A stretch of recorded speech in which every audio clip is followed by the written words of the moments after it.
Continuando a nossa aula sobre lógicas trivaluadas e multivaluadas, baseado no texto de Jennifer Fisher, em Filosofia da Lógica. Aqui vamos com a segunda objeção, que é a objeção da vaguidade. A primeira foi dos futuros contingentes. Mais importante contra a lógica clássica é a objeção da vaguidade. Há sentenças que não parecem ser claramente verdadeiras ou falsas. Um termo vago é aquele que não tem condições de verdade claras para cada ocorrência. Isso é nas frases nas quais ele ocorre. Esse é o caso de muitos termos da linguagem natural. Adjetivos como vermelho, grande, zangado, belo, também substantivos e verbos. O Monte Everest é claramente uma montanha, mas o Morro da Formiga nós não sabemos se é uma montanha. Aqui está o Monte Everest. Esse é um pequeno morro. Agora, qual é o limite entre uma montanha e um morro? Não é alguma coisa precisa, é uma coisa vaga. Ou entre o preto e o branco, há uma área cinzenta, gray zone, que nem é preta nem é branca. Uma resposta possível é de que sempre há um critério de corte não vago. Resposta possível para a lógica clássica, mesmo que esse critério não seja normalmente utilizado. Exemplos seriam dados pelos números de cabelos, moedas, comprimentos de ondas de luz. Eles contêm elementos discretos, como 2.000 cabelos ou 200 moedas, 201 moedas, elementos discretos, que podem ser individualizados. Mas há casos cuja referência não parece em pacotes discretos, como por exemplo belo, simpático, aborrecido, grande.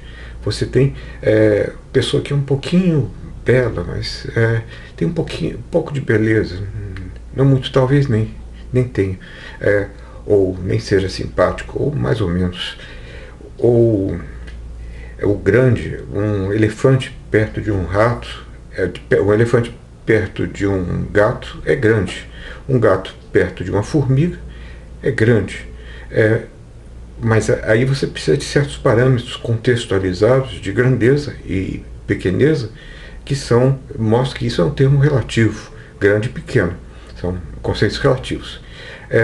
Isso é outro problema. Mas tudo isso escapa à solução que vai ser considerada a seguir. Tratará apenas com grandezas que contêm elementos discretos.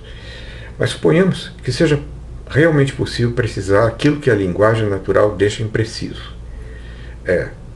Por exemplo, a cor vermelha pode ser precisamente definida em termos de comprimento de onda de luz entre dois limites mais ou menos precisos. A onda de luz vermelha tem comprimento de onda entre 620 e 750 nanômetros aproximadamente. Estaria nesse limite aqui, mas isso aqui essas fronteiras aqui ficariam imprecisamente definidas.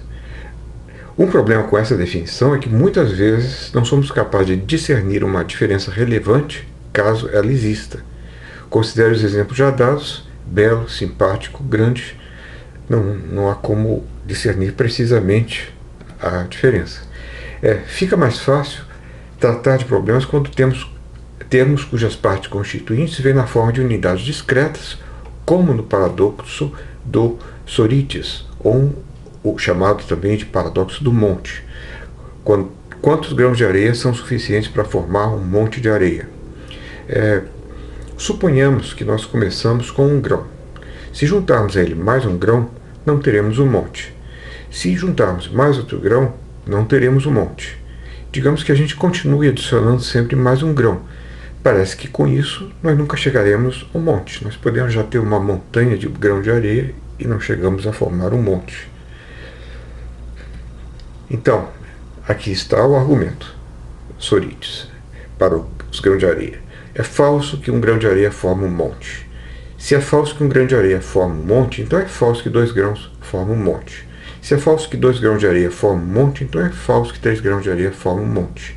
e assim por diante, até você chegar a 1 milhão de grãos de areia. Se é falso que 1 milhão de grãos de areia forma um monte, então é falso que 1 milhão e 1 grãos de areia forma um monte. Mas isso parece...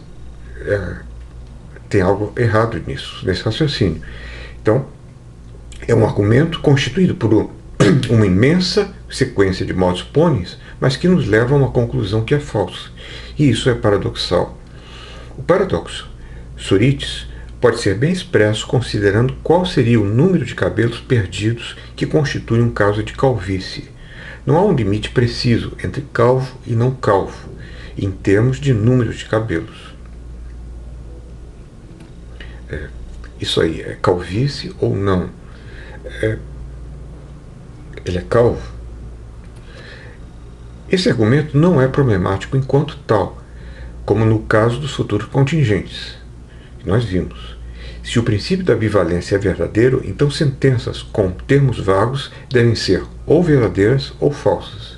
O defensor da lógica clássica pode dizer que, nesses casos, a vaguidade na verdade não existe, mas isso é contraintuitivo, razão pela qual muitos passaram a defender uma lógica não clássica.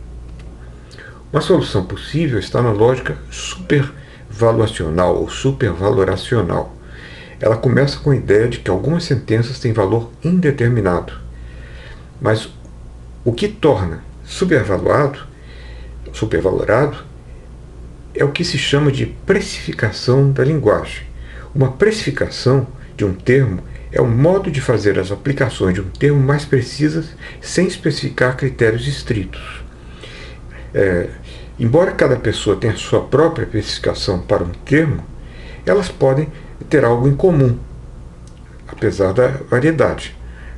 A vantagem é que o princípio do terceiro excluído parece ser assim preservado. Pela precificação, pode ficar determinado, por exemplo, que se juntarmos 3.000 grãos de areia, teremos um monte de areia. Então isso fica sendo verdadeiro ou falso, seguindo o princípio do terceiro excluído.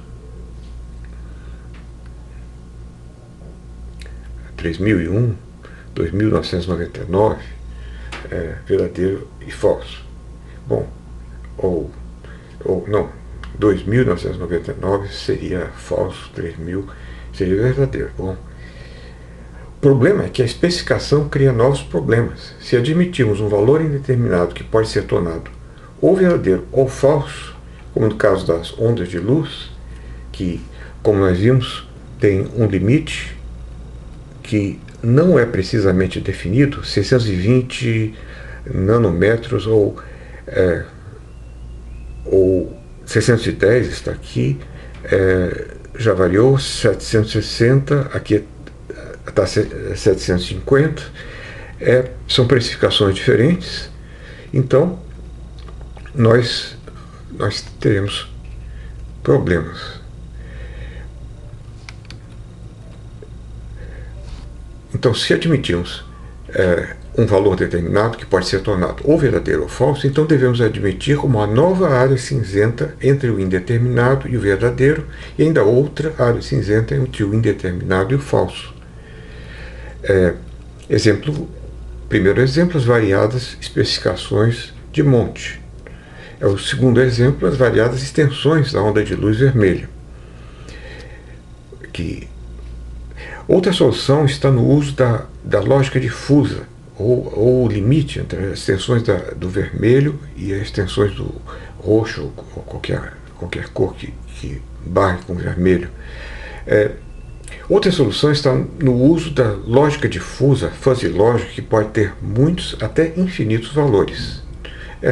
Aqui uma solução interessante. A fuzzy logic é aplicada na prática, mas eu não sei se a interpretação da fuzzy logic que nós estamos dando em lógica é aquela que é correta, se ela é correta.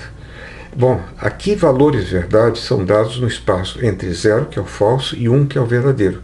Isso reflete um fato da linguagem natural. Muitas vezes falamos coisas que consideramos mais ou menos verdadeiras, mas não totalmente verdadeiras ou falsas. Então, n é a medida dos valores que pode ser definida como n menos 1 sobre n menos 1, n menos 1 sobre 1 sobre n menos 1, n menos 2 sobre n menos 1, 2 sobre n menos 1, 1 sobre n menos 1, até 0 sobre n menos 1. Assim, L3 com esses valores de verdade, 1, meia e 0. 1, 1 meio e 0. São esses três valores de verdade. L4 é uma lógica quadrivaluada, essa que nós já tínhamos visto, teria esses valores, 1, que é verdadeiro, 2 terços, 1 terço e 0, que seria o falso. L10, aqui tem 1 é verdadeiro, 0 é o falso, meio é nem verdadeiro nem falso. L10, uma lógica decivaluada, fica sendo 1, 8 nonos, 7 nonos, 6 nonos, que é o mesmo que 2 terços, 5 nonos, 4 nonos, 3 nonos, que é o mesmo que 1 terço, 2 nonos, 1 nono e 0. Então, isso é uma possibilidade, mas nós podemos também ter infinitos ou um número muito grande, muito maior de valores. Em cada lógica multivaluada, nós podemos definir conectivos como não P. O que é não P? É 1 menos P. Se P for 1, não P será 1 menos 1, que será 0. P ou Q é o máximo de um conjunto, que é o max. P ou Q é max, vem o conjunto com P e Q. P e Q é o mínimo do conjunto P e Q. Se P então Q é o mínimo de 1 do conjunto que contém 1 menos P, 1 menos P mais Q. Ou, equivalentemente, fica mais claro, se P for menor ou igual a Q. De outro modo, fica 1 menos P mais Q. E a equivalência, P equivale a Q, igual 1 menos P menos Q. Vamos agora ver alguns exemplos que tornam isso claro. Mas não é o ponto essencial para a filosofia da lógica, mas é técnico e o certo é se aprender isso. Na lógica quadrivaluada, se P é 2 terços, a negação não P será 2 terços, uma vez que 1 menos 2 terços igual a 1 terço. Em L4, uma disjunção das duas sentenças P e Q, onde P é 1 terço e Q é 2 terços, o valor seria 2 terços, uma vez que esse é o máximo dos dois valores. Você poderia usar o mínimo. O valor de um condicional, se P então Q, é o mínimo das duas opções, ou 1 menos P mais Q. Assim, em L4, se o antecedente for 2 terços e o consequente 1 terço, o valor será 2 terços. Por quê? 1 menos P dá 1 terço. 1 menos 2 terços dá 1 terço. E 1 terço mais 1 terço, que é o Q, dá 2 terços. Um ponto relevante: a lógica clássica é apenas uma instância bivaluada da lógica multivaluada do tipo Lukasiewicz. Os valores são 1 e 0 e os conectivos serão negação, se P for 1, é verdadeiro, a negação de P, o não P é igual a 0, é falso, dado que 1 menos 1 é 0. A conjunção de um conjunto falso será sempre 0, pois o valor será sempre o mínimo dos dois valores. Se tiver um conjunto, um termo da conjunção, que é o conjunto, for falso, então será 0. Se em P ou Q, se P for falso ou Q for falso, nós teremos 0. V não, ou a disjunção com um conjunto falso será sempre 1, pois o valor será o máximo, e não o mínimo. Então, P ou Q, no qual P é verdadeiro e Q é o falso, tem um que é verdadeiro, então fica 1. Se então, implicação, o condicional será sempre falso se o antecedente for verdadeiro, P igual 1, e o consequente falso, Q igual 0, uma vez que 1 menos 1 dá 0 mais 0, sendo, de outro modo, falso.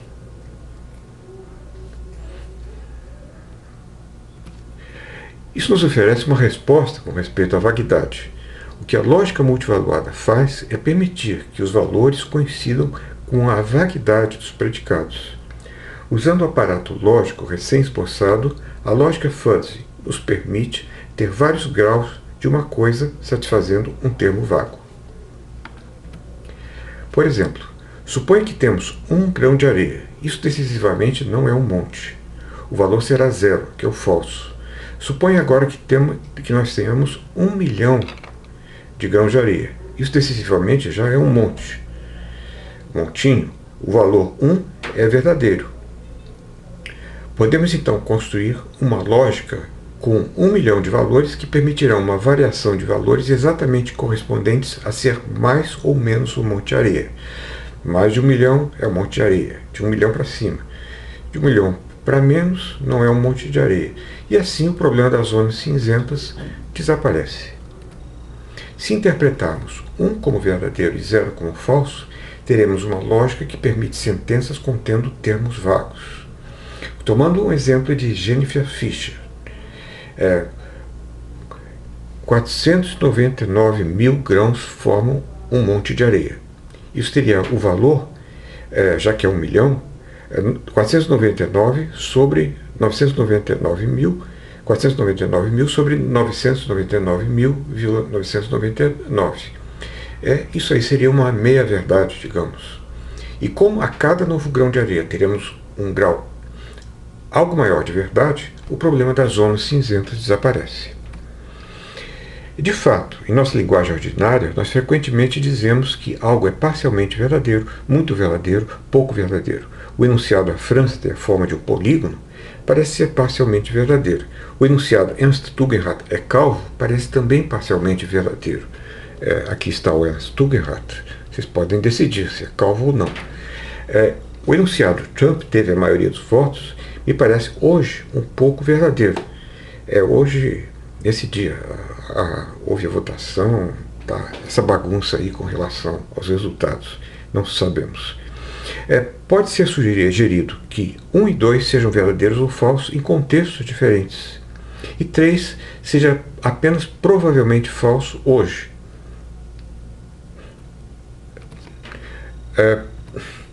Problema. 1. Mesmo que isso seja correto, não parece que sejamos capazes de distinguir graus mínimos de verdade, como de 2 milhões de grãos do de 2 milhões e 1 grãos, ou 900.999 grãos. Aí você não chega ao verdadeiro. Os princípios do terceiro excluído não valem para L3 e também não valem para a variante multivaluada de L3. Mesmo do cálculo dos valores de enunciados complexos na lógica valorada, surgem resultados contraintuitivos, que eu não mostrei aqui. Podemos então nos perguntar se a lógica clássica não seria, no final das contas, a mais adequada. As razões para defender. A primeira solução consiste em defender que a lógica não diz respeito à linguagem natural, mas apenas às linguagens formais, como a da matemática. Frege gostaria disso. A vaguidade é um problema da linguagem natural e não da lógica. Enunciados vagos da linguagem natural são frequentemente mal formados ou sem sentido. Essa seria a ideia dos matemáticos e lógicos. Essa resposta, os lógicos de raiz, digamos, essa resposta pode parecer estranha, uma vez que a linguagem natural parece ser, em geral, perfeitamente bem formada e significativa. O que há de errado em um enunciado como o sol é quente ou alguns cogumelos são venenosos, mesmo que termos como calor e veneno sejam termos vagos? Uma razão para essa resposta é simples. A lógica formal tem sido praticada por pessoas com conhecimento especializado de matemática e ciências formais. Matemáticos precisam usar de um pensamento logicamente preciso para provarem teoremas, importando-se pouco com o modo como um mundo empírico realmente é. Veja, por exemplo, o experimento de Piaget. Ele pede para os físicos e matemáticos da sala para andarem de gatinhos. Eles fazem isso e depois ele pergunta quais os movimentos que vocês fizeram.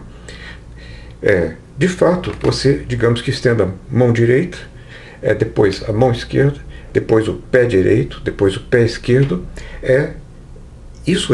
Essa sequência certa de movimentos. Os físicos, ou biólogos, ou coisa assim, os cientistas empíricos, facilmente acertaram a resposta, mas os matemáticos, muitos deles erraram. Por quê? Eles não estão atentos ao mundo empírico. Contudo, é bem razoável a ideia de que o conhecimento de lógica serve ao nosso pensamento crítico, tornando o nosso uso de argumentos na linguagem natural mais rigoroso. Ou seja, a lógica parece ser perfeitamente aplicável a uma grande porção de nossa linguagem natural, mesmo que ela contenha termos vagos. Parece perfeitamente razoável argumentarmos usando termos vagos, por exemplo, a palavra calvo no seguinte argumento: ou João é calvo ou Mário é calvo. Mário não é calvo, logo João é calvo. Uma resposta mais desesperada para o defensor da lógica clássica consiste em defender a bivalência para enunciados com termos vagos na linguagem natural, sugerindo que somos sempre capazes de encontrar um ponto de corte entre sua aplicação e não aplicação. Mas não parece. Assim, se sabemos ser falso que 500 mil grãos de areia formam um monte, saberemos que é falso que 500.001 grãos de areia formam um monte. Isso parece um tanto absurdo. Alguns defendem que esses pontos de corte existem, embora não os conheçamos. Nós apenas aplicamos propriamente termos vagos. Ver o Timothy Williamson. Mas essa ideia é bastante implausível, ou deixa sem explicação, por exemplo, o fato de que nós conseguimos nos comunicar perfeitamente usando esses termos vagos. Como isso seria possível se não conhecêssemos as condições de aplicação desses termos? E terminamos aqui.